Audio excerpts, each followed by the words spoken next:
The cost of being hospitalized with the coronavirus is climbing for millions of Americans across the country. The Kaiser Family Foundation reports the average cost for a COVID-19 related hospitalization is roughly $20,000 per patient.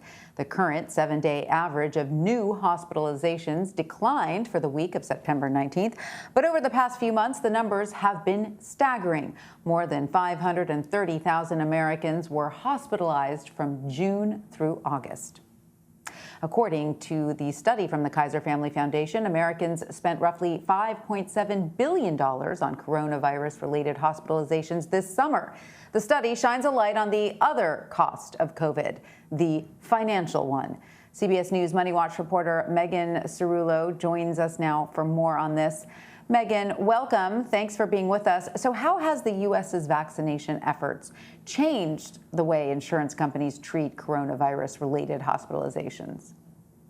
Now that vaccines are widely available, coronavirus-related hospitalizations are largely preventable. So initially, at the beginning of the pandemic, before these vaccines became widely available to the American public around April of last year, insurers felt they had a moral obligation to cover the cost of treatment. So they were waiving cost sharing, and that includes co-pays, co-insurance, payments toward a deductible for patients who are hospitalized with COVID. But now that vaccines are widely available and hospitalization is preventable, that's starting to change, and insurers are getting rid of these waivers. And are you seeing that sort of help or sort of inspire, rather, more people to get vaccinated, understanding that if they get sick, that they will have to bear more of the cost of their hospitalization? Testing is free, as is the vaccine, but remaining unvaccinated is clearly risky from a health point. It's becoming risky financially. An individual who's insured and ends up in the hospital with COVID-19 won't be responsible for the full cost of treatment, which can reach $50,000 for a lengthy hospital stay, or cost even more if you end up on a ventilator. But they'll be responsible for their portion of it, and that could be around $1,300. And for some people, that's a budget crusher. So they're weighing getting the free vaccine or possibly being on the hook for a significant amount of money. So I just want to be clear, because the average cost of a coronavirus-related hospital stay is what? Is it more than $20,000? And of course, it depends how long you're in the hospital, how much treatment you need.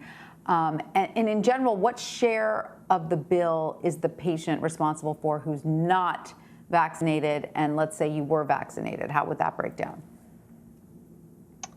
Well, if you are vaccinated, you're unlikely to end up in the hospital. Delta Airlines, for example, its CEO, Ed Bastian, said that all of its workers who ended up hospitalized were unvaccinated. And each of those cases, on average, cost the company $50,000. But again, the patient is even with these waivers being taken away, the patient's never going to be responsible for that full $50,000. Their costs will be closer to $1,300 or $1,500, or more if they have a high deductible to meet.